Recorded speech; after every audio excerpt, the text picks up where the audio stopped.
Kaspersky stuff. Like Kaspersky knows how to do good events. How's that? There's always vodka. All right, there we go. Give it up for Jason and Shanna.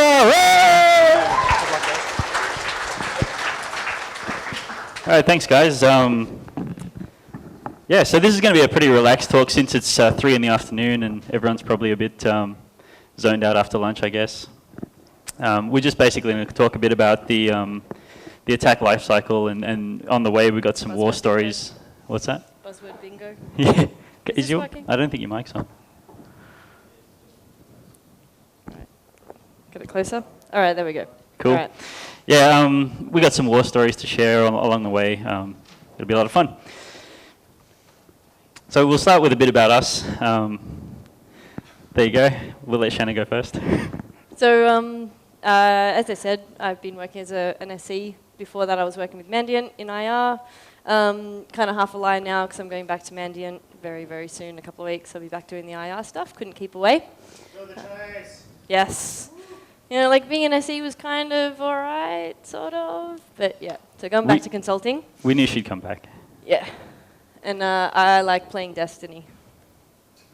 So there is a theme. The title was Data Exfiltration in the Wild, so we've got Hunter, and I just went with this whole Safari guy. So anyway, I'm a principal consultant with Mandiant. I do most of the incident response stuff. Shanna's coming back to us now, so she'll be getting in on that again. And he'll still be doing most of the work. So Yeah, they usually send me to all the interesting places. So yeah, we'll start with what we see as the #1 threat vector. It comes as no surprise, really. The weakest link is always the people. Spear phishing emails are very effective. yeah, it's still 100%, nearly 100% of our gigs we see are the threat vector is a spear phishing email. Someone clicking on a link, open an attachment, stuff like that. It's pretty simple, pretty easy. Still works. If it's ain't broke, don't fix it. Yeah, I mean, if you look at the other ones that make up the smaller percentages, they're all kind of like manually clicking an executable or something like that. And yeah. So this is probably the meat of what we'll be talking about, which is the attack lifecycle. We'll basically go through each of the stages in the life cycle. Initial compromise, what we see a lot of in a lot of the environments we investigate is that the attackers get through the VPN with valid credentials, usually that they've stolen from a third party, like a vendor or something that provides support. They'll get into their environment, steal some credentials. Then by the time they actually get to their target, they've got valid credentials, and it's very difficult to detect because they're logging in as a normal user would. Yeah, anyone that's seen us present before, we've talked about a case we worked on about 12 months or so where the attackers had been in the infrastructure for about 2 years and were just coming in with valid VPN credentials. They dumped the RSA database and went through and picked out the users that didn't have PIN requirement. So they were just logging on as they willed. Looked like a normal user. We found them because we'd seen the host name associated with their IDP logon in another case, so we picked that up pretty luckily, actually. Sorry? Nice catch. Yeah, it was, luck of the draw, I mean, really. by the time we got there, the attacker knew the IT environment better than the actual IT staff did. And that's not uncommon. So we were sort of teaching the IT staff about their own environment, saying, "Oh, look, the attacker's doing this," and they're like, "No, that's not possible." Yeah. We're like, "Yeah, it is." But yeah, so had we not known that host name, we would never have been able to find them. yeah, but just having a bunch of users as well that didn't require PINs for their two-factor authentication was a bit of a fail. Defeats the purpose, right? So initial compromise, usually through VPN. We do sometimes see the uploading of web shells through things like SQL injection. We've seen some web dev exploits as well. Yep. Once they get a web shell up there, then they can move on to the established foothold stage. For us, it's kind of hard sometimes seeing the initial compromise because it's happened years ago. So often when we go in, we're well past the initial compromise stage. So we're like, just take a guess. Probably it was something like this, but yeah. The most memorable example of that for me is I did an investigation once where there was a website defacement at a big company overseas, and they called me in, and I sort of got there and had a look at this server. And the attackers, there were multiple groups of attackers in this environment, and they'd been there for at least like 4 or 5 years. And they'd obviously got what they wanted from the server, so they just defaced the website and left. I was here. Yeah. So yeah, establishing a foothold is basically where they drop things like backdoors and yeah, basically maintain, if they do get kicked out, have a way to get back in. Where we see a lot of stuff is the escalate privileges stage. There's a lot of use Refer to the previous presentation. What's that? Sorry, that was a joke.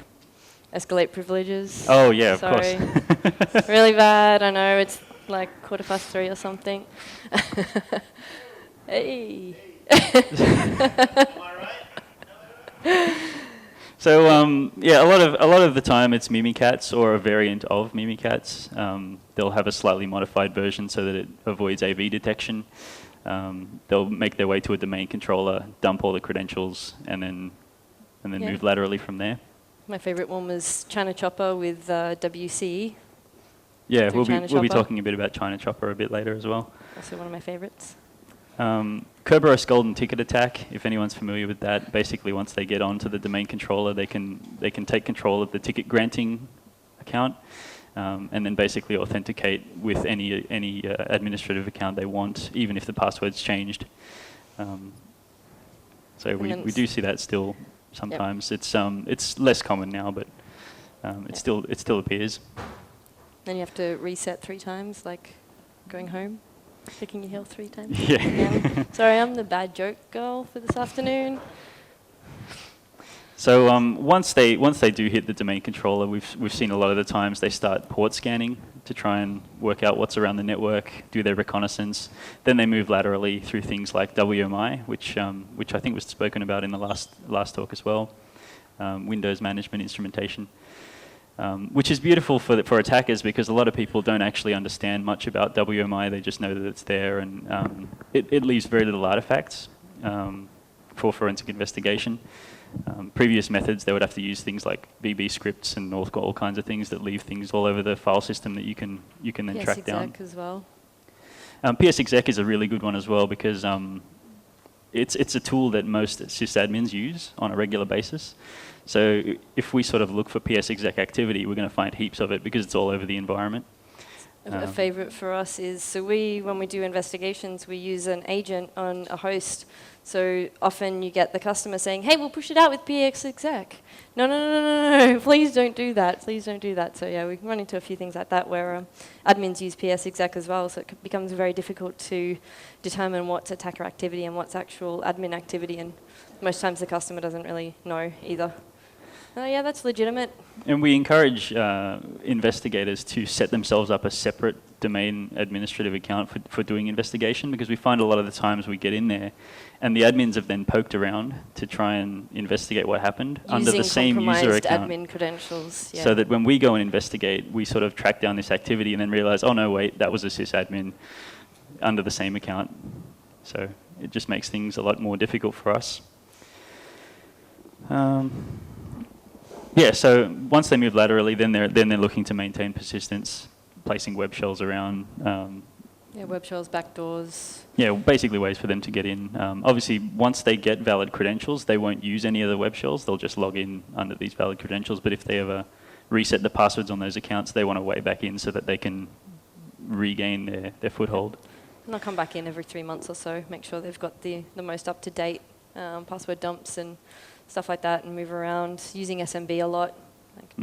If we go back to the example we were talking about, where the attackers were in there for a couple of years, they were so comfortable with the environment. They would just log in every. It was like a schedule. They would have like a monthly schedule. They would just log in, get an updated data set, and then just get out. This is why it was very fortunate for us to find that actual login because it's they did it once every 2-3 months. So it was pretty lucky that we were on that system looking for things when they actually did log in and we found them. They happened to log in while we were investigating, so that was good for us. Yeah. There was a lot of hurraying in our office, but not so much at the customer. So we'll move on from the life cycle. We'll talk a bit about strategic web compromise. I'm going guys know We've- Scanbox? Yay, nay, maybe? Everyone's asleep? Yeah. Cool. So Scanbox is really cool because it actually doesn't leave any artifacts on the system. Everything's taken place server side. And it's just a reconnaissance tool. So Scanbox won't actually deliver any malicious payload or anything. It's just to determine possible exploits that might be on that system, looking at things like Adobe Flash versions.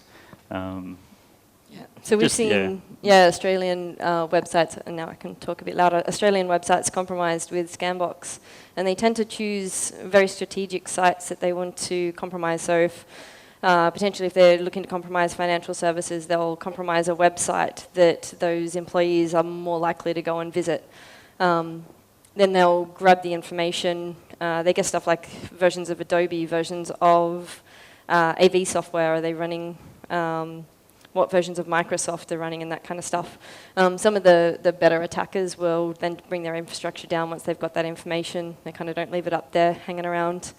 But yeah, they can do stuff like keylogging. So if the website's compromised, everything that the user types in that website is actually uploaded to the C2 server.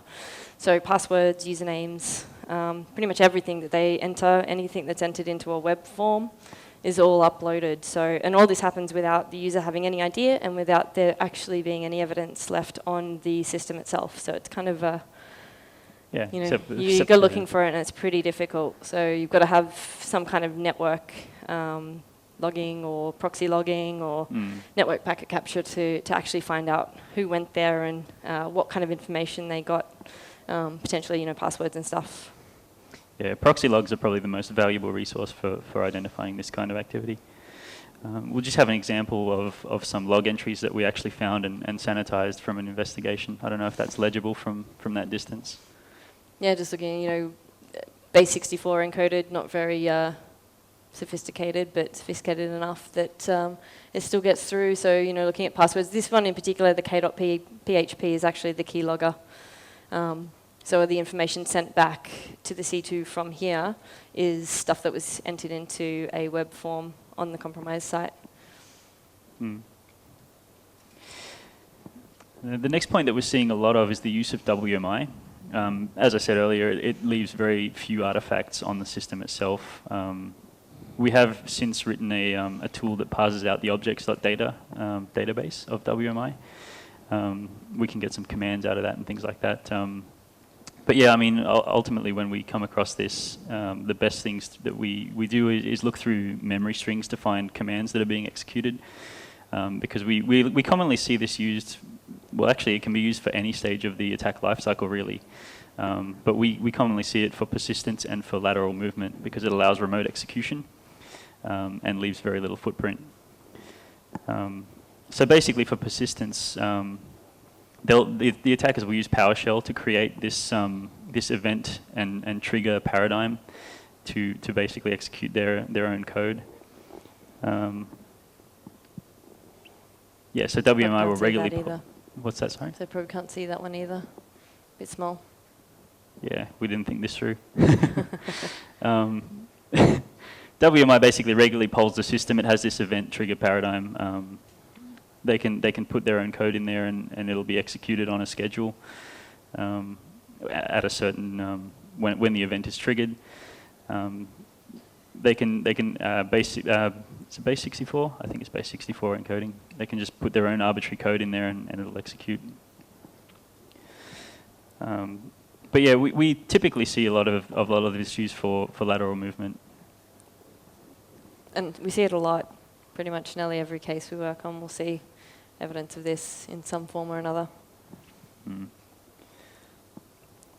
So we'll go back to China Chopper that we mentioned earlier, which is a really small web shell. We refer to it as the little malware that could, because it's literally like one line. Yeah, 4 KB. The payload is like a one-line PHP code or whatever language you prefer. Yeah, it's really tiny. And we see everything: port scanning, password dumping. What else? Pretty much everything you can do. Yeah, you can reverse do shell, China Chopper, like whatever you want. It's pretty nasty for a one-line piece of code.